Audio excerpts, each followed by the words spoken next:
Beginning the current daf, Masechtas Eruvin Daf Kuf Hey, the last daf in Masechtas Eruvin. We begin 8 lines down at the top of the Yomid. We will continue on the theme for the previous daf, discussing when tummy people are coming into the Beis Hamikdash, what's the order of Tumah as it applies to coming into the Beis Hamikdash.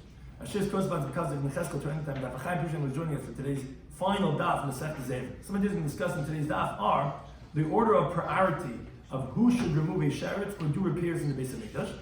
A detailed explanation of Rabbi Shimon's final statement in the Mishnah, which we mentioned in the previous daf, was enigmatic. How does it apply? And the concept of Tumah Hutch B'Tzibur, that although a Tamei person is not supposed to be Navaida, when it's for the Tzibur, then we permit a person to do it in the state of Tumah. So begin the current daf. The Gemara begins talking about learning a brisa. That's who is it that should remove a sheretz from the Beis Hamikdash? Says the brisa, Hakol nechnas mehechel. Everyone comes into the hechel, live nice, to build, l'sakin, to fix, to get the tumah out of the sanctuary. But a mitzvah b'kan, but it's preferable to be done with a gan. Now, ancient gan, there's no kind to get the tumah out of, let's say, to fix something in the Beis Hamikdash to be the repairman. Okay, then nechnas levim, then the Levi can come out. Ancient levim, there's no levim. Okay, nechnas Yisrael, then Yisrael will come in. But either one, whoever it is that's going to be coming in from this order, to hire him, he has to be tar. It's main light, but he can't be someone that's tummy. So in the hierarchy of who you're going to have, Kayin, Levi, Yisrael, it's got to be someone that's tar. Someone that's tummy is not. We're not letting him come in unless we have no choice. Now, however, Rav Huna says that actually Rav Kahana, Messiah Kahana, it's a play on word over here, but as we're going to quote shortly, he holds that actually a Kayin that's tummy is better than a Yisrael that's tar. So Rav Kahana supports the Kahana, although the previous brisa says that no, we don't want tummy people. A Kayin that's tummy is behind in line of a Yisrael that's tar. Rav Kahana brought a price that says no, that actually Kahanim are going to be preferable even if they're tummy. Because the time Rav Kahana taught the following price. The fact that it says in the pasuk in the Yikra, Ach el pareiches lo yavai. The pasuk here is talking about balmum. A person has a blemish. A person has a blemish can't do that later. So it says he can't come to the curtain to do that later. Now, you would think lo yikana balimum that a kind that has a blemish could not be nechnasim bein ulam. He can't even come between the antechamber and the altar. Last is rekuy pachim. He can't even do to fix the plates of gold which they wet and plated the inside of the Beis Hamikdash, the kacha from the inside. That he can't even do repair work, just like he's not doing that. He's not doing repair work. The pasuk teaches no. It says ach, but, which is chalak, which is differentiating. In other words, anytime it says in the Torah ach or rak, it's a mid, it's excluding something. But then we see es or gam, it's including. So here when it's saying ach, it's excluding, it's saying although a Baal Mum cannot come into the Beis Hamikdash just to do that fight, if it's coming to fix something or fix the man, then it's permitted him to come in. Now, however, continues the brisa, and this is the main point where I bring in the brisa, but mitzvah b'tamina. But it's preferable that if he's unblemished. Now, ancient tamina, let's say he's not, there's no unblemished fixer man. So then nechnas bali woman. So then a blemished person comes in. Now, but still, mitzvah b'tahir. It's preferable to be tar. Now, ancient tar, if there's no tar person, that's not the So again, it's talking in the hierarchy of who comes in to do fix, to fix things, to build things. If there's no tar person, then that's not the name. Then tell me people come in. Now, but one thing you see from the hierarchy of this price of Kahana taught, but the Kahanim in to all Kahana, Yisrael lie, but not Yisrael. So you see that even the Yisrael that's tar, that's the machlekes. The first brisa said, Kain lady Yisrael, but let them all be tar. Kain Tamei is going to come after that. Here we see that no, that the Kain is going to come first. You're going to have unblemished, you're going to have not a Balmum, but the Tamei Kain is coming before Yisrael that's tar. Now, the following question. Tamei or Balmum. Let's say the only two people you have to get that bug out or to fix something in the Beis Hamikdash, one guy's Tamei, and it sounds like one of these riddles. One guy's Tamei, and one guy's a Balmum. And it's got to be one of those two. Who's going to come in? You let the Tamei, a repairman, come in, or you let the Balmum guy come in? Now, neither one is supposed to come in. Balmum, a blemished one is not supposed to. Tamei is also not supposed to. Which one? So that's the Gemara brings the machlekes. If he says Tamei, the Tamei person comes in. Why? Because the issue about the tzibur, we find that there are times that a kind of Tamei is allowed to go ahead and do that avodah when the tzibur needs a carbon, like a pasuk says by the carbon Tamei it says b'mayadi, and it says at a time, which is even if the person's Tamei, but Balmum is not permitted. Like a brisa in Teres Kain, the pasuk says Mumbai, whoever has a blemish, has slechem l'kav leyigish la'akav. He's not bring the sacrifice of God. So I would only know carbon Tamei, which is called lechem. Like it says, coming in lachem in the ishai, but other carbons, how would I know? So it says again, lechem. another pasuk after that lechem lekav to say from kach kachin that it's going on the first pasuk to say that lo yigish lahakim lechem lekav. Balmum is never allowed to do that later. So therefore we have to choose between the two of them. We'll let a tummy person because ultimately tummy is for kibbutz tzibur. For korban tzibur we do let a kohen tummy do the avodah. So therefore he's the lesser of the two evils. Now Rabbi Lazar, he says no balmum. He says no. The kohen who has the blemish will come in because the ishtabach is kachin. He's permitted to eat kachin from that same pasuk where it says lechem lekav. The kachin kachin yoichel. He's not allowed to do that avodah by lechem lekav. He's allowed to eat it, but a kohen is not allowed to eat it. So he says that the balmum would come in. So that's again their machlekes regarding which is the lesser of the two. Now the last words of our Mishnah, of our Masechta, seem like they don't even belong over here. Shimon had said the words of our Mishnah. He said the place where the sage is permitted to you, it's from your own that they gave you, because they only permitted to you as a rabbinic issur. So the Gemara says, Shimon, where's he going on? It has nothing to do with a sheretz in the Beis Hamikdash, which was the theme of our last Mishnah. Says the Gemara, you're right, Hasim Kai. His statement is going on the previous Mishnah now. It's going on the Mishnah of Nun Beis and Beis. Mishnah said, Misha Hechshechot from Kum, if someone spent Shabbos, when Shabbos started, when it got dark, he was out of the Tchum of his city. Afila Amachas, even just one Amma, he can't come in because he was out of the Tchum. Rabbi says not true. Even if you're within 15 amas of the tchum of the city, you could come in. Why? Because the meshaychis, which are those who are the ones who measure the tchumen of the city, and they make a sign ad kana tchum. When they make a sign, they're not mamatzines amidus. They don't do the measurement exactly. Why? Because of those who make a mistake. Now, there's two interpretations that Rashi means what's the mistake.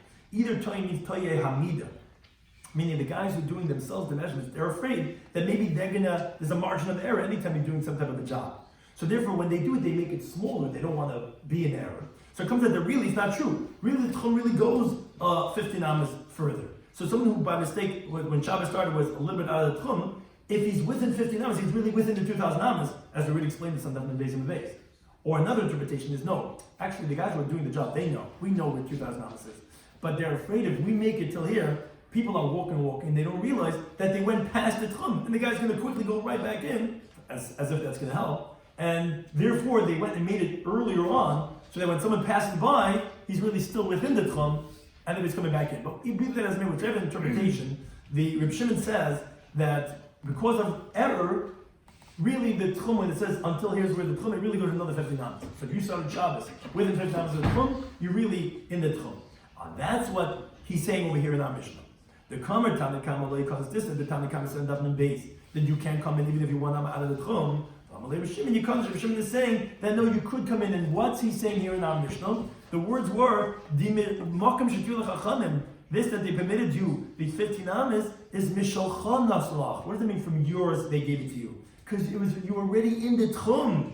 And Reb Shimon here is coming to give a reasoning for his opinion. And as we'll see, the last part of this Gemara, of this Masechta, is don't think that I am lenient regarding the prohibitions of Shabbos, where Michael, 15 hours, okay, shkir, 15 minutes as if I'm Michael. No, it's not true. They gave you from yours.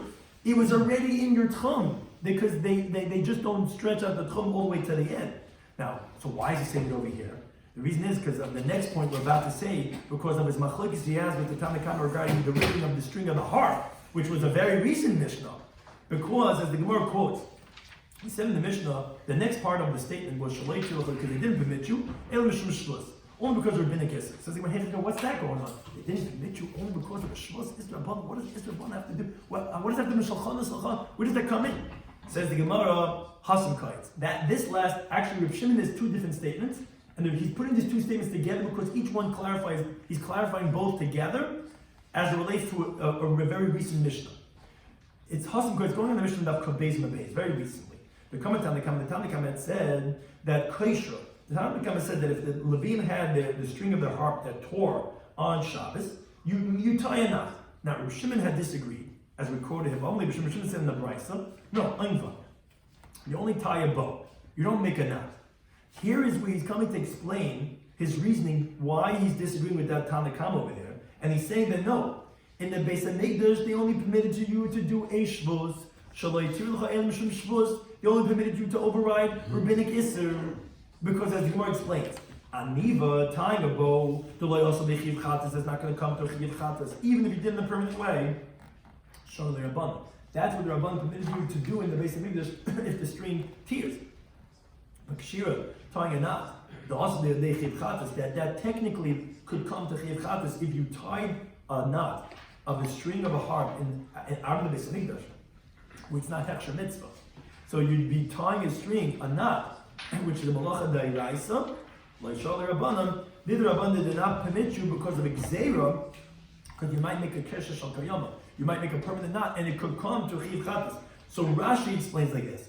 He says these 2 points of Reb Shimon are 2 different points Reb Shimon is coming to make. The first part of his statement was regarding someone who spent Shabbos. When Shabbos started, he was out of the Tchum. And the Seif is regarding the tearing of a string of the harp. So what are these 2 statements saying? Reb Shimon is telling the Kama. Although here it looks like I was leaning regarding out of the Tchum, and here it looks like I'm being machmer by the string of the harp. Here you tell me if I'm one out, I can't come in, and I'm being lenient. I'm saying even 15 else. Here you tell me you could tie a knot in the string of a harp in the Beis Hamikdash, and I'm being machmer. I'm saying no, you don't make a bow. It says it's not a contradiction. I'm not confused. Here is Mishal Chanas Lacha. Here I'm not being lenient. This was within the Tchum. 15 amas, they make a mistake, a margin of error. It's not a leniency, it's in the Tchum. But here, that I'm, so to speak, being stringent, is because, of course I'm being stringent. You can't tie a knot in the Beis Hamikdash. The only thing they permitted for you was to do a rabbinic isser. They don't let you do a biblical isser in the Beis Hamikdash of tying a knot for a Hechsher Mitzvah. And that's why it's lo yitiru lechem mishmashus, as Tais explains. So why is Reb Shimon waiting till here? Why didn't he say within the Mishnah Daf Kov Beis?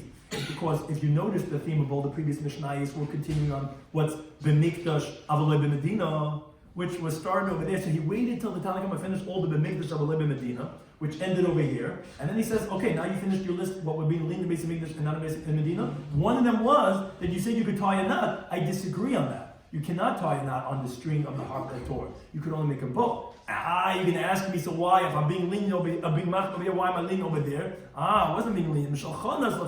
But here it's like, and we're not going to make the Hadron, because we'll make the Hadron with all Daf Yomi Hashem on Sunday at 10 o'clock. It's going to be telecasted, and we'll say a little bit deeper in this last Gemara in the Sefer, so we're not making the Hadron on this Daf. Somebody did discuss in today's Daf, in Eruvin Daf, Kuf Hey, was that we had ended off the last Daf over here. We had a machlekes regarding the order of those who come into the Beis Hamikdash to do malacha. We wanted to know what's better: is it kahanim that are tamei or yisraelim that are ta'irin? Additionally, we had a machlekes regarding a tamei and a ba'amum. Is a tamei better because ultimately there are some times that it's permissible kind that tamei to come in by the way to tzibur, or ba'amum because he is at least permitted to eat kachin. Then we had the last statement of Reb Shimon in the Mishnah, which was going on the Mishnah Daf Beis, which was that if someone's out of the Tchum when Shabbos starts, even 1 hour the Tanakh says he can't come in. Reb Shimon, who that's the Talmud Torah, says even 15 hours. Because Mishal Chanas Lacha, which was because of those who make a mistake of the measurements. Because, and what shall I tell you? That's coming to explain the contradiction that there he's being lenient, and over here by the harp string that tears he's being machmer. He says, because like is because the only thing you can do is tie a bow, which only rabbinically isser, and it's not kashira, which that could come to chiyuv chatas, because you're not being lenient by tchumen, because those 15 amas is really part of your tchum. And here we could say the Hadron Lach Mitzvah, the Sikla, Masechtas Eruvin. We had for every one of those paragraphs that explain, wow, we did it. Chazak, Chazak, Chazak, Chazak, here we come. Thank you, Tony, for hosting us.